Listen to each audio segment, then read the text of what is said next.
Bienvenidas y bienvenidos. Hoy nos sumergimos en un montón de fuentes académicas y notas sobre el universo de las tecnologías de la información y la comunicación, las famosas TIC. Tenemos material bastante denso, la verdad, que va desde lo más básico, los fundamentos, hasta tendencias de vanguardia y cómo se aplican en las empresas. Nuestra misión, si os parece, es intentar destilar lo esencial, conectar un poco las ideas clave y entender cómo las TIC, pues están reconfigurando nuestra economía, la sociedad, incluso nuestro día a día. Queremos encontrar esas claves, ¿no? Esas pepitas de conocimiento que nos ayuden a navegar este panorama tan complejo sin sentirnos, abrumados por tanta información. Vamos a tocar varios palos: los fundamentos, la evolución de Internet, esas webs, la 1, la 2 y ahora se habla de la 3, cómo las empresas usan todo esto para comunicarse, para competir. También la gestión de ese recurso que ahora es vital, los datos. Y las tendencias en hardware, en software y las redes que al final lo conectan todo. Así que, vamos al lío, ¿no? Empecemos por lo básico, por el principio. Las TIC. Están por todas partes, claro. El móvil que llevamos encima, Internet, el portátil. Los materiales que tenemos, como estos del grado en ADE, subrayan cómo han transformado todo. Desde la radio y la tele de siempre, hasta esta explosión digital del siglo XXI. Pero, más allá de los cacharros, de los dispositivos, ¿cuáles son los principios, digamos, los pilares que sostienen este mundo digital? ¿Qué dice la investigación? Pues mira, esa es una pregunta fundamental, la verdad. Las fuentes destacan una serie de principios que, si los miras en conjunto, lo que buscan realmente es construir una base sólida de confianza en todo este entorno digital. Hablamos de confidencialidad, o sea, saber quién accede a qué información, de integridad y calidad, asegurar que los datos sean correctos, que sean fiables, disponibilidad, claro, que todo funcione cuando tiene que funcionar, la gestión de riesgo, proteger esa información que es tan valiosa. Luego está la proporcionalidad de coste, que es buscar un equilibrio entre la seguridad que necesitas y lo que te gastas.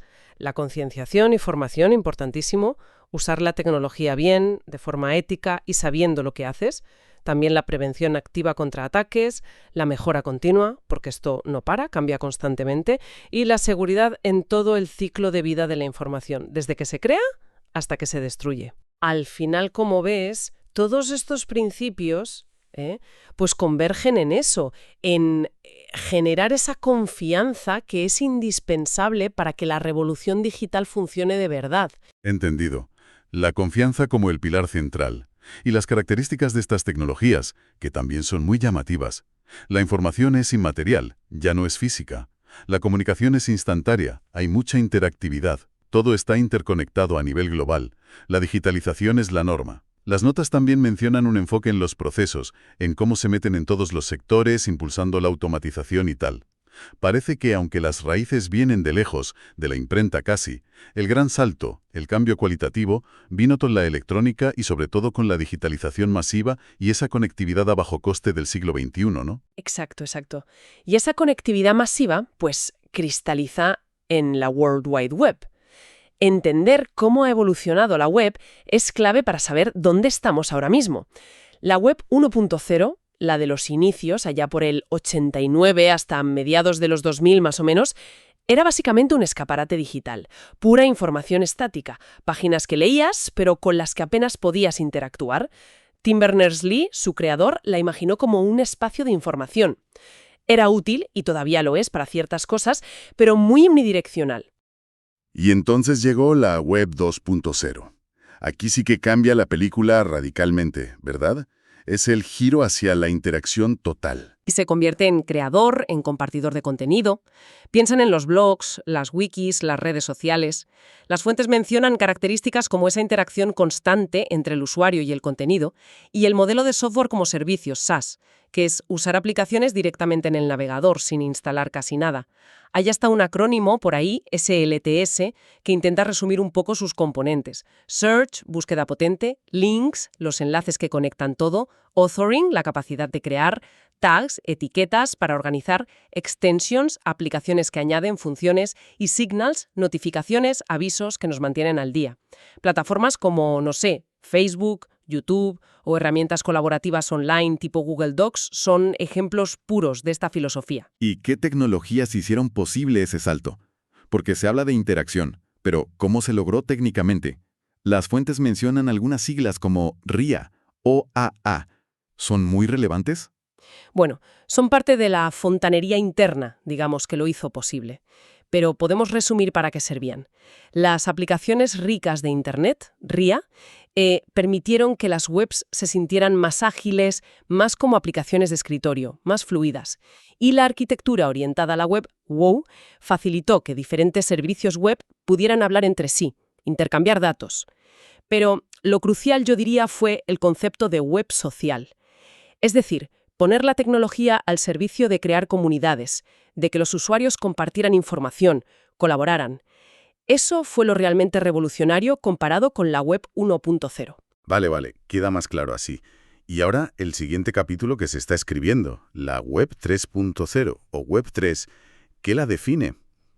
Porque si oye hablar de inteligencia artificial, de blockchain, de web semántica, suena bastante complejo todo. Suena complejo, sí, y como bien indican las fuentes, todavía está muy en desarrollo, ¿eh? Hay mucho debate, mucha expectativa también, pero la idea central, el cambio filosófico que propone la Web 3 es la descentralización.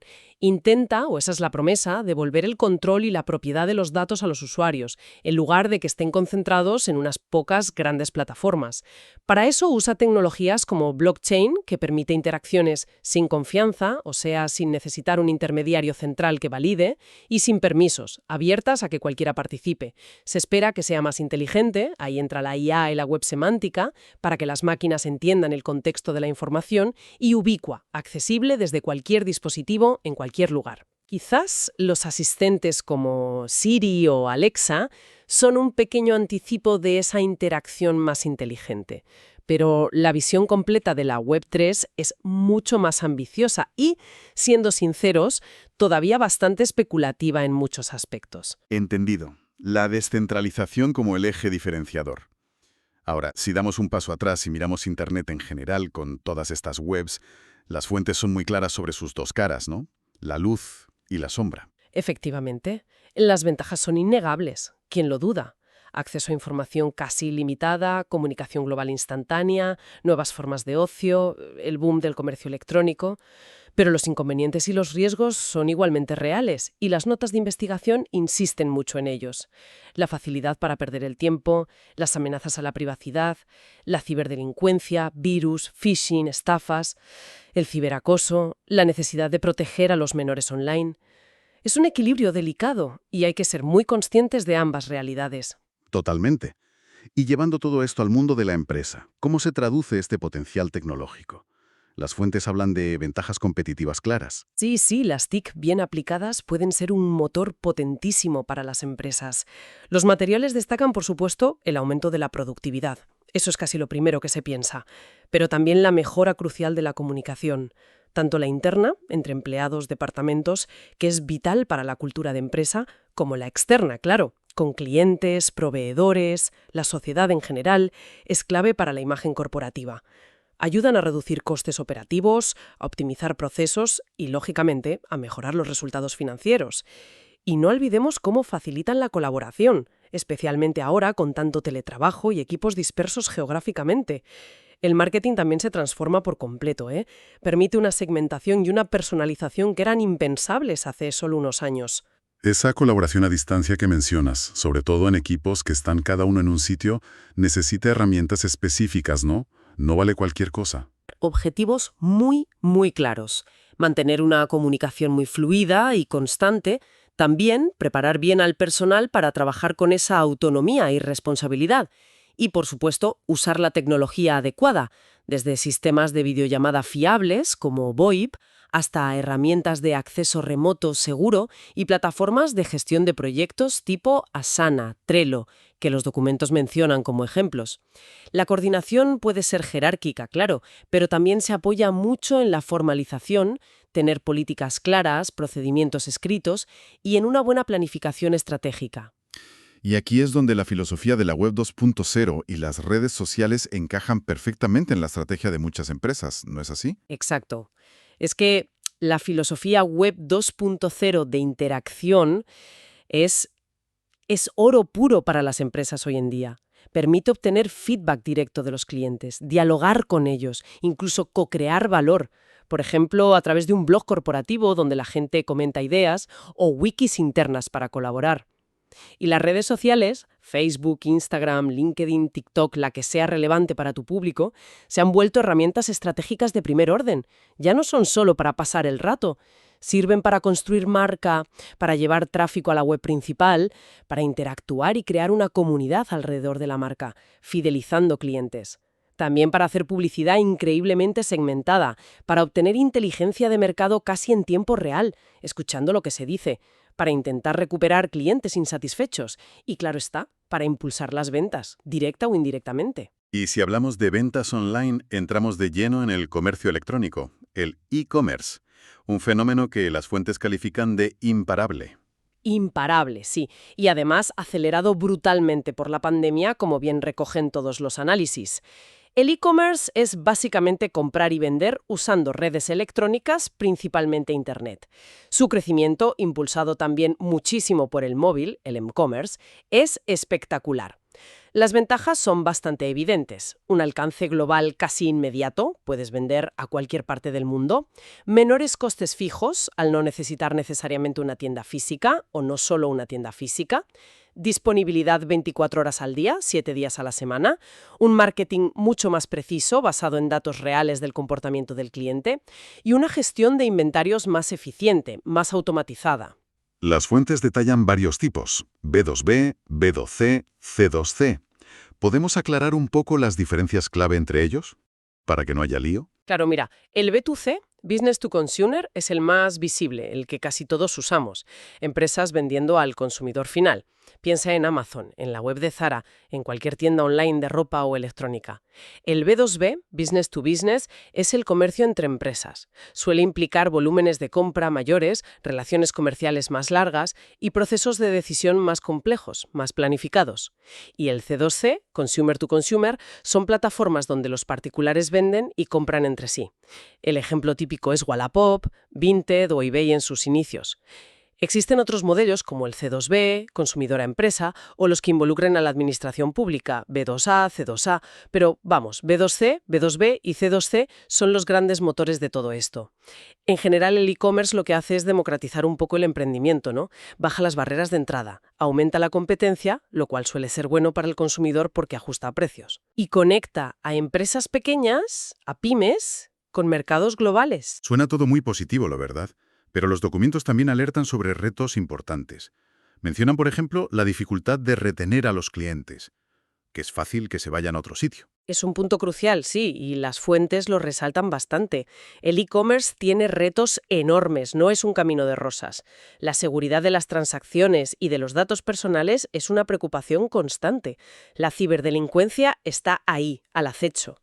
La experiencia del cliente tiene que ser impecable, perfecta casi, porque las expectativas son altísimas y la competencia está literalmente a un solo clic de distancia. Si algo falla, se van. Y eso nos lleva directamente a la retención. En un mercado global con tantísima oferta, conseguir que un cliente que te ha comprado una vez vuelva a comprarte es mucho más difícil y a menudo más caro que atraerlo la primera vez. Es la otra cara de la moneda de ese alcance global y la baja barrera de entrada. Hay que trabajar muchísimo la fidelización, el servicio postventa, la personalización, para que no se vayan. Claro, tiene sentido. Y toda esta actividad digital, el e-commerce, las redes sociales, la interacción constante, genera una avalancha de datos. Gestionarlos es otro gran desafío que abordan las fuentes en detalle. Sin duda. Es que el dato es el nuevo petróleo, como se suele decir. El primer paso, lógicamente, es el almacenamiento, guardar toda esa ingente cantidad de información digital.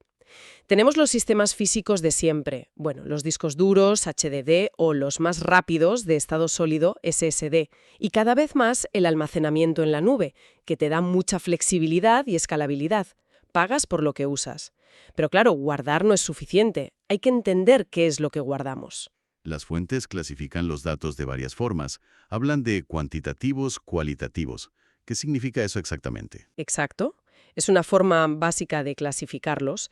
Los cuantitativos son números, datos medibles, pueden ser discretos, que son contables, como número de visitas a una web o cantidad de productos vendidos, o continuos, que pueden tomar cualquier valor en un rango, como temperatura, peso o tiempo de sesión en una página.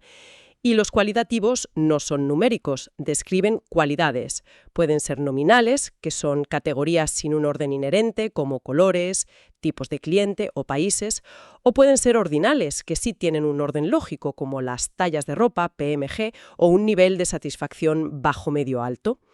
El reto principal es que estos datos de ambos tipos vienen en formatos muy distintos. Pueden venir estructurados, bien organizaditos, en tablas, como una base de datos clásica de toda la vida.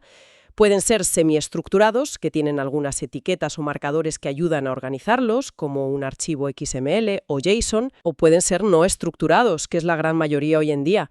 Texto libre, emails, posts en redes sociales, imágenes, vídeos, audios. Y ahí entra la necesidad de integrar todo ese caos, supongo.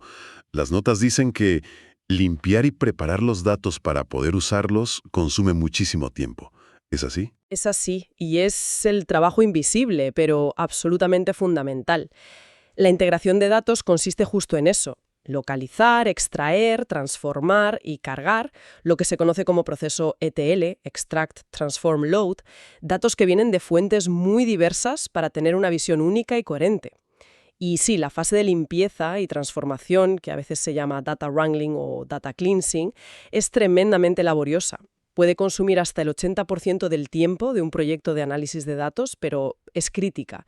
Si los datos de entrada son malos, las conclusiones serán malas, por muy sofisticado que sea el análisis. Hay distintas estrategias para hacer esta integración, desde procesos manuales, que son inviables a gran escala, hasta usar software especializado llamado middleware o plataformas de integración completas como Talent o Informatica Power Center, que las fuentes mencionan como ejemplos potentes para empresas. Y cuando hablamos de volúmenes masivos de datos, de cantidades enormes, aparece el término Big Data. Las famosas 3 Vs que siempre se mencionan. Efectivamente. Big Data se refiere a esos conjuntos de datos que son tan grandes y complejos que las herramientas tradicionales de procesamiento de datos se quedan cortas. Se definen clásicamente por las 3 Vs: volumen, cantidades ingentes de datos, terabytes, petabytes, exabytes; velocidad, los datos llegan y necesitan procesarse muy rápido, a veces casi en tiempo real, como los datos de sensores o de redes sociales; y variedad, los múltiples formatos que acabamos de comentar: estructurados, semiestructurados y, sobre todo, no estructurados. Algunas fuentes añaden otras Vs como veracidad, la calidad y fiabilidad de los datos, o valor, el potencial para extraer conocimiento útil. Pero las 3 originales, volumen, velocidad y variedad, capturan muy bien la esencia del desafío técnico y analítico que supone el Big Data. Analizar Big Data permite descubrir patrones ocultos y tomar decisiones mucho más informadas basadas en evidencia. Desde qué series recomendarte en Netflix o qué productos sugerirte en Amazon, hasta optimizar campañas de marketing con una precisión brutal, entender la experiencia real del cliente analizando sus comentarios o entrenar modelos de inteligencia artificial. Muy interesante. ¿Y la minería de datos o data mining es lo mismo que analizar Big Data o es algo diferente? Está íntimamente relacionado, pero no es exactamente lo mismo. Podríamos decir que la minería de datos es el proceso de descubrir patrones, relaciones y conocimiento útil y novedoso que están ocultos dentro de esos grandes volúmenes de datos que a menudo hoy en día son Big Data. Utiliza técnicas que vienen de la estadística, de la inteligencia artificial, del aprendizaje automático, para encontrar esas pepitas de oro informativas. Por ejemplo, descubrir qué productos suelen comprarse juntos habitualmente en un supermercado. Eso se llama reglas de asociación. O agrupar clientes con comportamientos de compra similares para ofrecerles cosas personalizadas. Eso es clustering. O predecir si un cliente tiene riesgo de abandonar la compañía. Clasificación. O estimar las ventas del próximo trimestre. Regresión. El objetivo final de la minería de datos es pasar de tener montañas de datos crudos a obtener inteligencia que sea accionable, que te sirva para tomar mejores decisiones, para detectar fraudes, para gestionar riesgos. Las fuentes incluso apuntan a futuras aplicaciones muy interesantes en minería de datos espaciales y geográficos. Fascinante cómo se intenta extraer valor de toda esa maraña de datos. Cambiando un poco de tercio, para ir completando el puzzle, hablemos brevemente de los componentes físicos, el hardware, lo que podemos tocar. Claro, el hardware es la parte tangible, sí. Las fuentes lo dividen de forma clásica en componentes internos, los que están dentro de la carcasa del ordenador o del móvil, la placa base que conecta todo, la CPU, la unidad central de procesamiento, el cerebro que hace los cálculos, la memoria RAM, que es rápida pero volátil para trabajar en el momento, y el almacenamiento permanente, los discos duros, HDD o los más rápidos SSD, donde se guarda todo a largo plazo. Y luego están los externos o periféricos, los que conectamos fuera. El teclado, el ratón, el monitor, la impresora, las memorias USB. Las tendencias que señalan los documentos aquí son interesantes.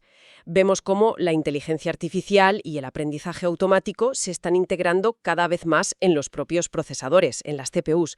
También sistemas que combinan la potencia de la CPU con la de la GPU, el procesador gráfico, para acelerar cierto tipo de tareas. Chips especializados para tareas muy concretas, los ASICs. En almacenamiento, la tendencia es clara. Cada vez más capacidad, más velocidad y menor coste por gigabyte.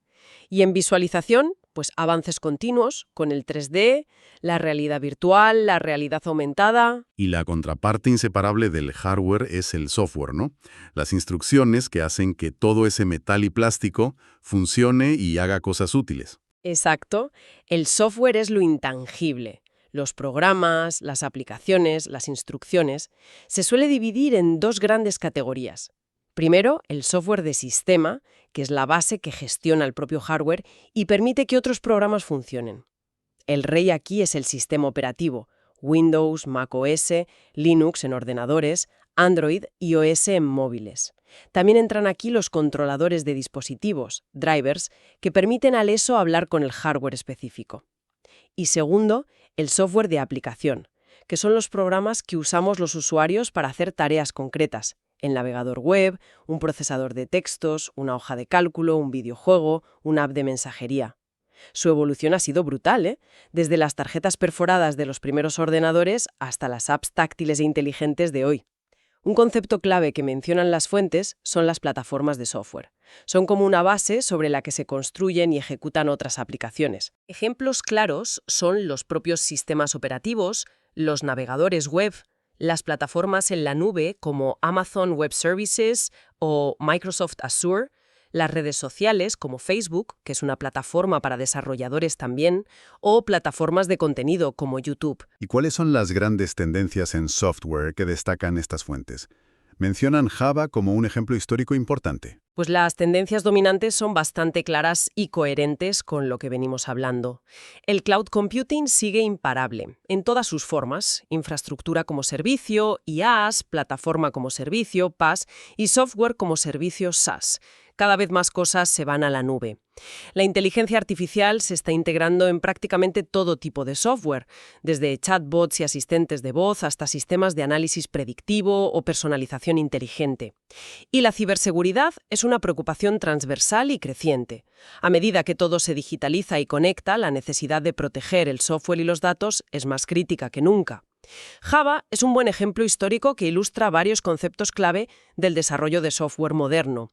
Es un lenguaje orientado a objetos que fue una forma de programar muy influyente. Pero su gran baza fue la independencia de la plataforma. Gracias a la máquina virtual Java, JVM, podías escribir el código una vez y en teoría ejecutarlo en distintos sistemas operativos, Windows, Mac, Linux, sin grandes cambios.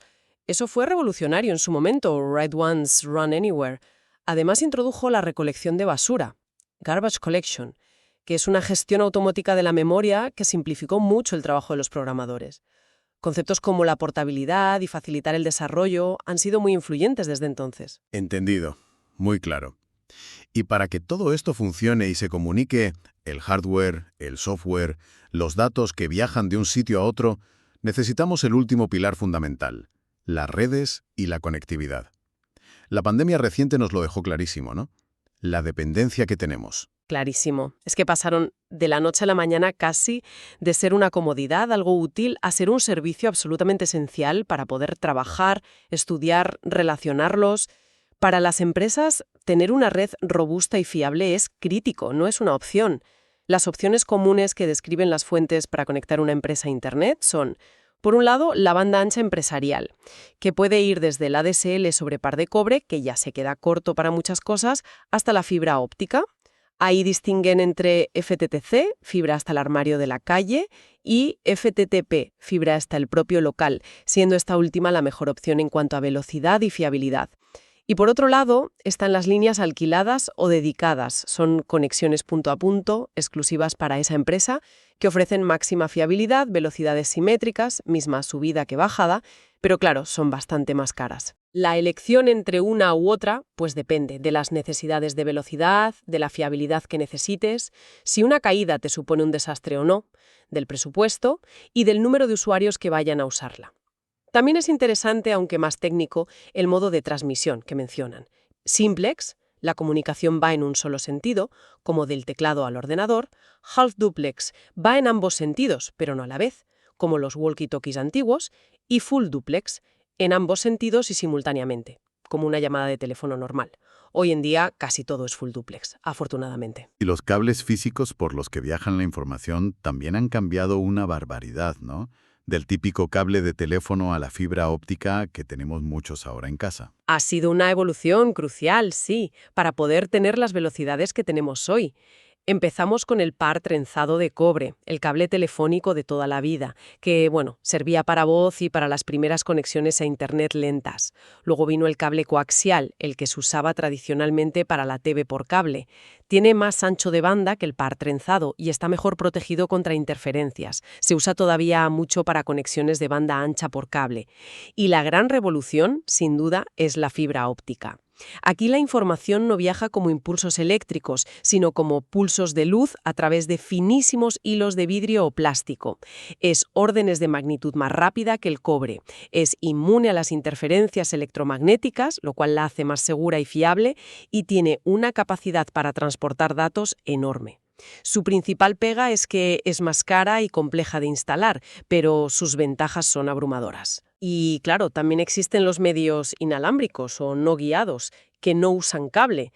Las ondas de radio, como la radio FM o las redes Wi-Fi, las microondas, que se usan para enlaces punto a punto a larga distancia, pero necesitan que las antenas se vean directamente, y los infrarrojos, para comunicaciones a muy corta distancia, como los mandos a distancia. Un impacto tremendo en las empresas, con el e-commerce, las nuevas formas de comunicación y marketing, la gestión vital de los datos, el Big Data, la minería, las tendencias en hardware y software que no paran, y finalmente las redes que lo conectan todo. Ha sido un viaje bastante completo por las fuentes que teníamos sobre la mesa. Sí, la verdad es que sí. Y si hay un mensaje transversal que se repite en todo este material, yo diría que es la constante y acelerada evolución. Es que este campo no para. Las TIC no son algo estático. Están continuamente redibujando el mapa de cómo hacemos negocios, de cómo nos relacionamos, de cómo funciona la sociedad. Entender sus bases, de dónde venimos, recordar esa web 1.0 estática casi de museo, y hacia dónde vamos, con esa visión de una web 3 más descentralizada, inteligente, aunque esté por ver, junto con las herramientas actuales para gestionar datos, para conectar equipos, es que es simplemente esencial hoy en día para desenvolverse. Y todo está interconectado, como decías. Los avances en hardware permiten nuevo software, que generan más datos, que necesitan mejores redes. Es un ciclo continuo. Es una excelente síntesis, sí señora. Y ya para terminar, una reflexión final que me surge después de toda esta exploración, escuchándote. Viendo esta velocidad de cambio tan brutal, sobre todo con la inteligencia artificial que parece que va a cambiarlo todo, y esa promesa de la Web 3 de redefinir la interacción y hasta la propiedad de los datos, ¿qué verdades que hoy consideramos casi sagradas sobre el papel de la tecnología en nuestras vidas, en nuestros trabajos, podrían quedar totalmente obsoletas? Pues antes de lo que pensamos. Ahí lo dejo para darle una vuelta. Hasta aquí nuestra inmersión de hoy en el mundo de las TIC. Esperamos que este análisis conjunto haya sido útil y, sobre todo, que haya aportado algo de claridad a este panorama tan complejo y cambiante. Gracias por acompañarnos.